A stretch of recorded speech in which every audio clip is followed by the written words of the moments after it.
Olá, meus queridos irmãos, que a paz de Jesus esteja em nossas vidas e em nossos corações. É com muita alegria que eu retorno para que possamos juntos refletir sobre os ensinamentos deixados pelo nosso divino amigo e mestre Jesus. Esses conhecimentos trazidos a nós através do Evangelho segundo o Espiritismo. E hoje vamos falar sobre as reflexões e os ensinamentos propostos no capítulo 22 do Evangelho segundo o Espiritismo. O capítulo 22 ele é um capítulo que ele tem algumas particularidades, algumas peculiaridades. Ele é o menor capítulo do Evangelho segundo o Espiritismo e ele é um capítulo que ele foi todo escrito por Allan Kardec. Nós não temos aqui algo que nós nos habituamos nos outros capítulos, que são as orientações dos espíritos ou as mensagens, né, que os espíritos trouxeram, aqueles que participaram da codificação do Evangelho. Mas, com certeza, Kardec, muito bem amparado e orientado por todos esses, redigiu dois itens de suma importância, muito antigos e muito atuais, que nos fala sobre a indissolubilidade do casamento e sobre o divórcio. Kardec optou por iniciar o capítulo 22 trazendo os versículos de 3 a 9 do capítulo 19 do Evangelho de Mateus, que nos fala: E chegaram-se a Jesus os fariseus, tentando-o e dizendo: É lícito ao homem repudiar sua mulher por qualquer motivo? Ele, porém, respondendo, disse-lhes: Não tendes lido que aquele que criou o homem, desde o princípio, os fez macho e fêmea? E disse: Portanto, deixará o homem pai e mãe e se unirá com a sua mulher, e serão dois numa só carne. Assim já não são dois, mas uma só carne. Por isso, o que Deus juntou, não o separe o homem. Disseram-lhe eles: Então por que Moisés mandou dar-lhe carta de divórcio e repudiá-la? E disse-lhes Jesus: Moisés, por causa da dureza dos vossos corações, vos permitiu repudiar vossas mulheres.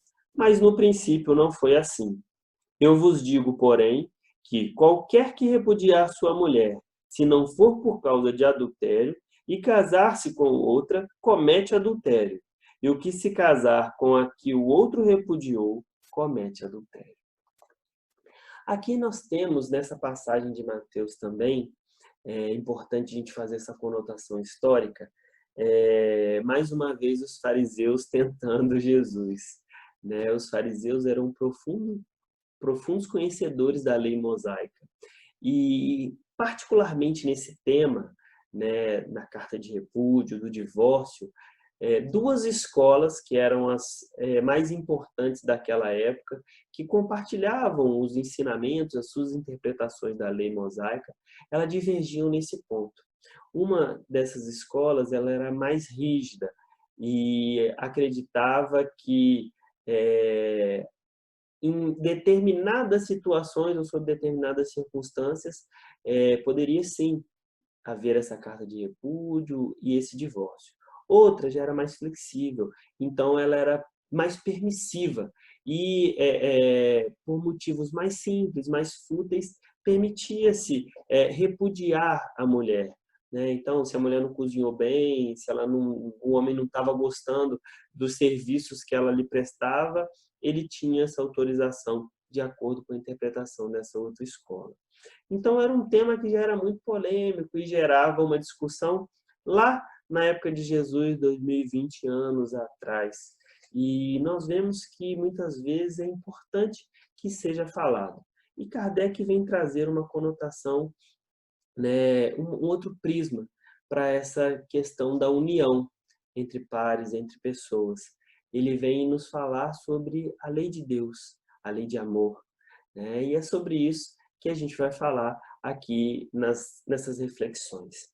Então, Kardec inicia trazendo o conceito da imutabilidade das leis da natureza, das leis divinas. Ou seja, as leis divinas elas não mudam. Elas são as mesmas leis, desde o princípio até os dias de hoje, e serão daqui para frente eternamente. São leis imutáveis. as leis divinas, ou as leis da natureza, como ele usa aqui no início desse capítulo, elas não mudam como as nossas leis. Kardec vem falar sobre essa característica volátil, diversificada das interpretações que nós damos.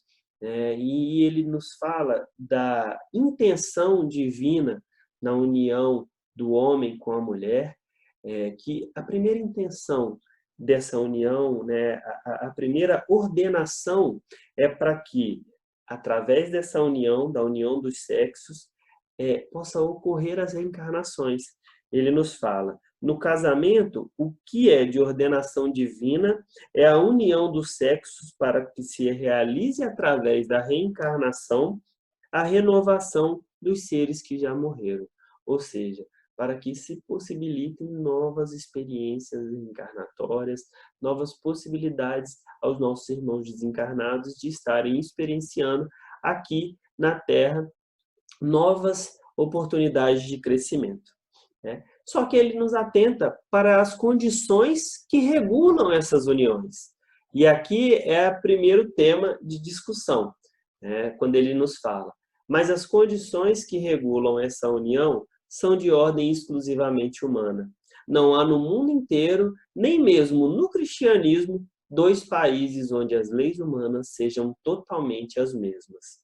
O que ele quer dizer aqui, e a gente vê isso muito presente ainda nos dias de hoje, é a diversidade de interpretações que nós temos em relação ao casamento, em relação às possibilidades da união. Nós temos países onde o regime é monogâmico. Você tem um par, você tem uma pessoa que você se casa e você tem o compromisso de se manter fiel àquele relacionamento, pelas leis civis, pelas leis morais. Em outros países, nós temos o regime poligâmico. O homem ele pode se casar com várias mulheres, pode ter várias mulheres. A gente vê isso muito presente em países de origem árabe, onde os sheiks, as pessoas que detêm um poder muito grande, eles têm mais de uma companheira. Kardec ainda fala, ainda confirma e traz um outro ponto para que a gente reflita, que em nenhum desses países há um só em que essas leis não tenham sofrido mudança com o tempo. O que ele quer dizer aqui? É que as nossas leis elas vêm mudando com o tempo, com a aceitação de novas culturas, com a interpretação realmente que a lei civil dá sobre os direitos e os deveres de um casal que se une. Algo que no passado era considerado impróprio, que era motivo para que fosse dado a carta de divórcio, hoje já não é mais. Hoje é ilógico a gente conceber que o motivo de um divórcio é porque a esposa não cozinha bem, é porque o marido não sabe lavar a louça. Então, naquela época de Jesus, isso era passível, isso era um motivo onde se permitia o homem repudiar a sua esposa e solicitar e dar a ela a carta de divórcio. Então, a gente vai tendo essas mudanças de acordo com o tempo, de acordo com os países, e a gente já percebe aqui que a característica de união, que ela está baseada na lei humana, ela é completamente diferente daquela união que está baseada na lei divina. E aí Kardec já traz o que realmente vem a ser essa lei divina que embasa as uniões, que é a lei do amor. E ele vem nos questionar, nos trazer reflexões sobre isso. E ele então diz: a união dos sexos é uma lei divina material, comum a todos os seres vivos, mas a outra lei divina imutável como todas as leis de Deus, e exclusivamente moral, que é a lei do amor. Deus quer que os seres se unam não somente pelos laços da carne, mas também pelos da alma, a fim de que a afeição mútua dos esposos envolvam os filhos do casal, para que sejam dois, e não apenas um, a amar os filhos e a cuidar deles, e fazê-los evoluir espiritualmente. Deixei aqui no slide para vocês acompanharem, né, o que ele nos diz aqui. Então, quando a gente traz esse sentido da lei de amor, a gente já não está falando mais só de lei civil, de regras de conduta. A gente está falando aqui dos laços de afeição, dos laços que ligam espíritos e não só a carne, né? Mas Kardec nos convida a um questionamento. E essas condições, né?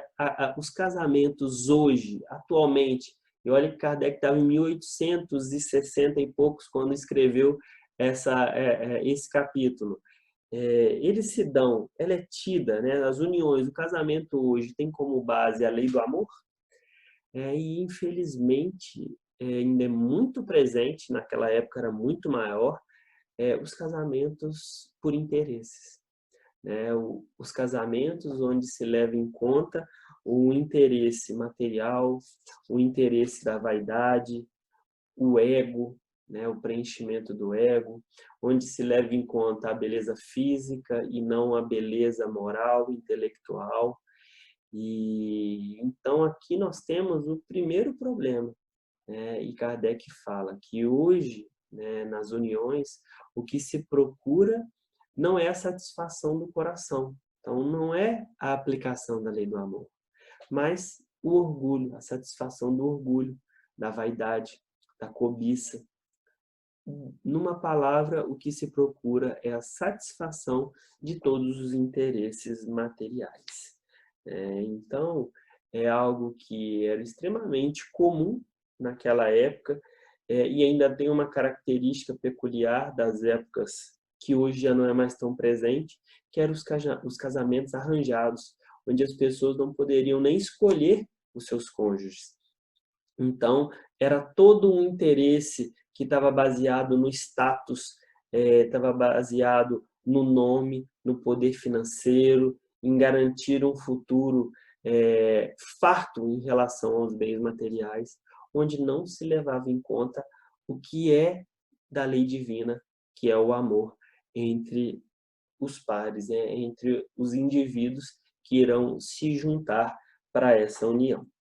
E como é muito engraçado que os temas do Evangelho eles são extremamente atuais, Kardec fala sobre o que era considerado um casamento feliz, um casal feliz, que era aquele que prosperava materialmente. E ainda hoje a gente vê, né, um casal que se uniu, se eles começam a possuir bens, a angariar riquezas, é comum a gente falar, nossa, fulano tem um casamento feliz, né? Mas temos só por base os bens que eles têm juntado, que eles têm conseguido construir, né? E muitas vezes nós sabemos que a verdade é outra. Quando a união ela está baseada só nos interesses materiais, no orgulho, na vaidade, o que se tem é um lugar de sofrimento, de angústia, de brigas, de reprovação, né? Onde a concórdia não se faz presente, onde o amor não consegue brotar. Por quê? Porque dessa união, a base não tinha nada de amor, não tinha nada de verdadeiro, e sim de interesses egoísticos, né? Da busca pela satisfação material. E aí Kardec fala, né, ele ilustra nos falando que a falta da lei de amor, né, o que resulta dessas uniões onde falta o amor, frequentemente é a separação, né? E aí o divórcio, já vou adiantando um pouco aqui, ele só vem separar aquilo que já estava separado, né? Ele só vem regulamentar algo que nunca foi unido, que nunca foi verdadeiro, né? Onde tinha como pano de fundo outros interesses que não o desenvolvimento mútuo, que não o companheirismo, que não, né, um sentido de evolução. E aí Kardec fala dessa infelicidade, né, da dupla infelicidade que se evitaria se os cônjuges não se esquecessem dessa única lei, né, que ela está aos olhos de Deus, que é a lei do amor.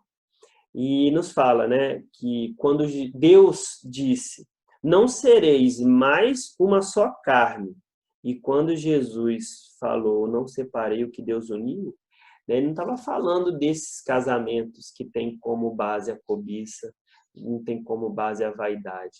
Ele estava falando das uniões que eram que tinham como pano de fundo, que tinham como base sólida a lei do amor, né? Aqui sim a verdadeira união. E a gente sabe, estudando, né, outras fontes daqui do Espiritismo, que hoje em dia as uniões felizes, elas são em um número reduzido. Normalmente a união ela é kármica, né? Não vou falar que normalmente, perdão, né? Mas em um número considerável, né? Estamos normalmente unidos a espíritos que nos proporcionarão o crescimento, a evolução, em grande parte, alguns que nós temos dívidas, débitos do passado. E quando não se tem o amor, não se tem um intuito de crescimento mútuo, né? E pelo contrário, se deixa muito espaço ao orgulho e à vaidade, é algo que não tem possibilidade de caminhar, não tem como você seguir mantendo os votos que foram feitos, seja ele no religioso, seja ele no civil. E hoje, vivendo esse momento de pandemia, a gente tem visto crescer o número de violência doméstica, o número de feminicídios, e o divórcio nessa época foi instituído, na época de Jesus, justamente para que se evitasse isso, né? Dois corações, dois seres que já não se afinizavam, que já não se respeitavam, né? Não é melhor que você não siga mais ao lado dessa pessoa, não é verdade?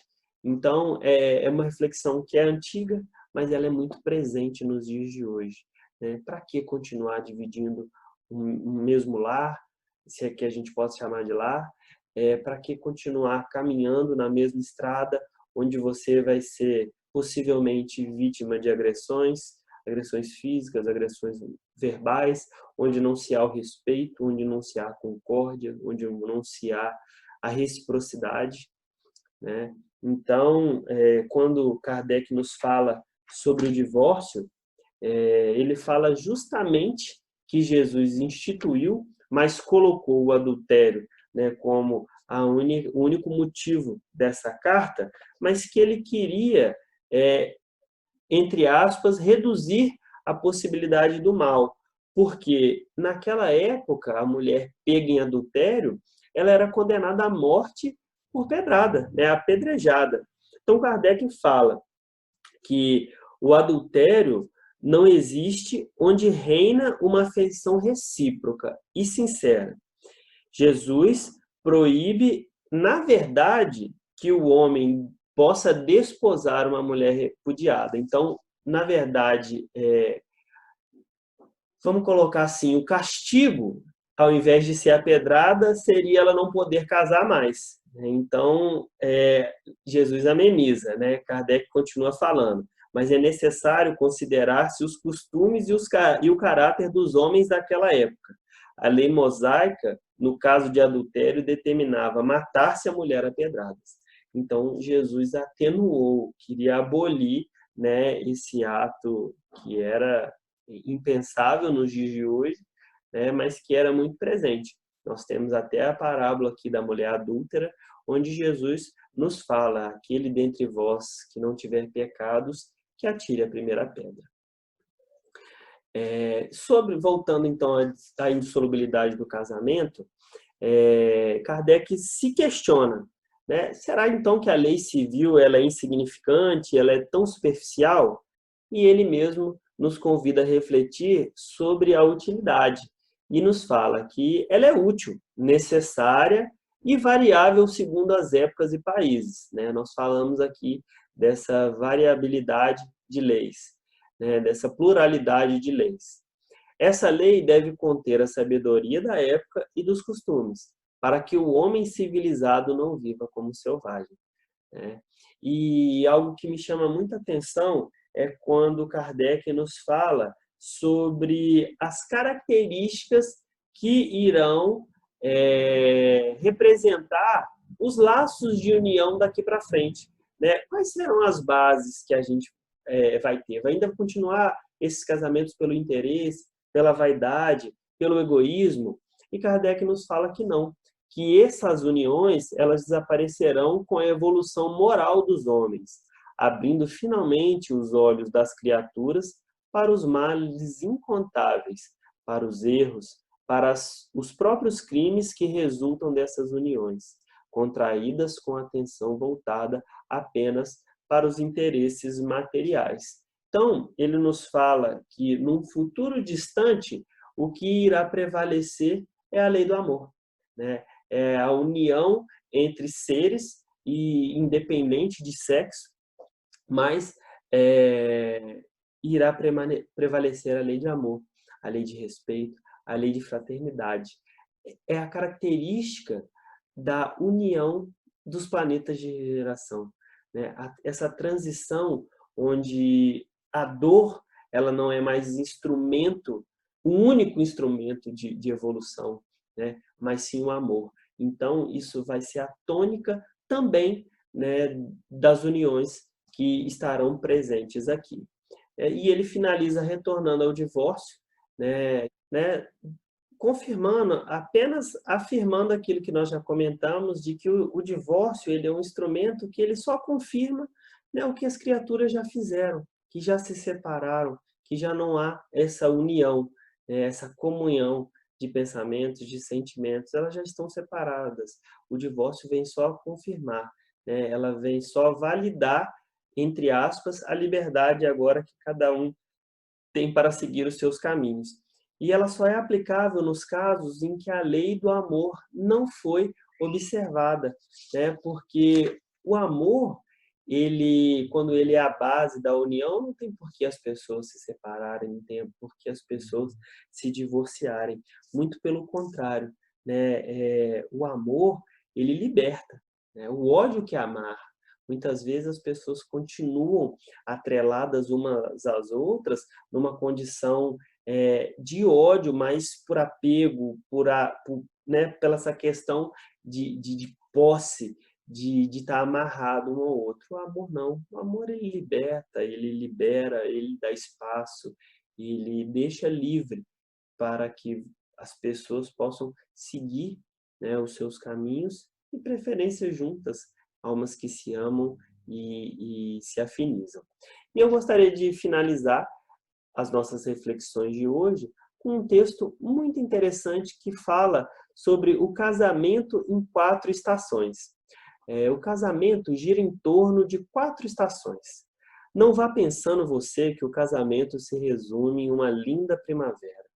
Se realmente quer ficar com alguém, saiba que vão ter dias de muitos verões, com muito calor humano, beijos ardentes, sentimentos quentes.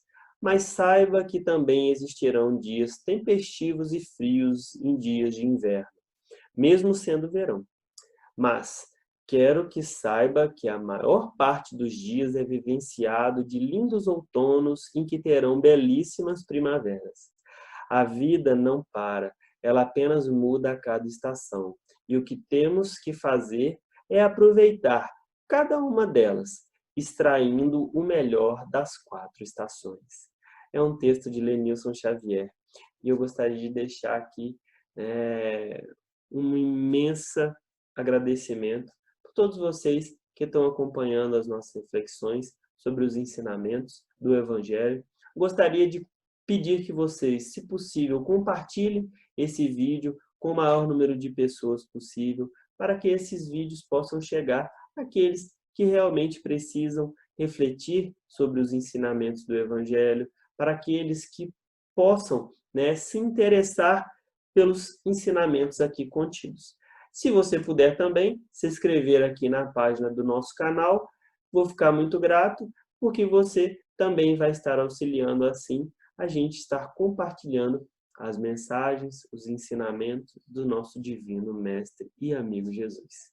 Mais uma vez, então, que a paz de Deus, de Jesus e da espiritualidade amiga esteja conosco hoje, agora e sempre.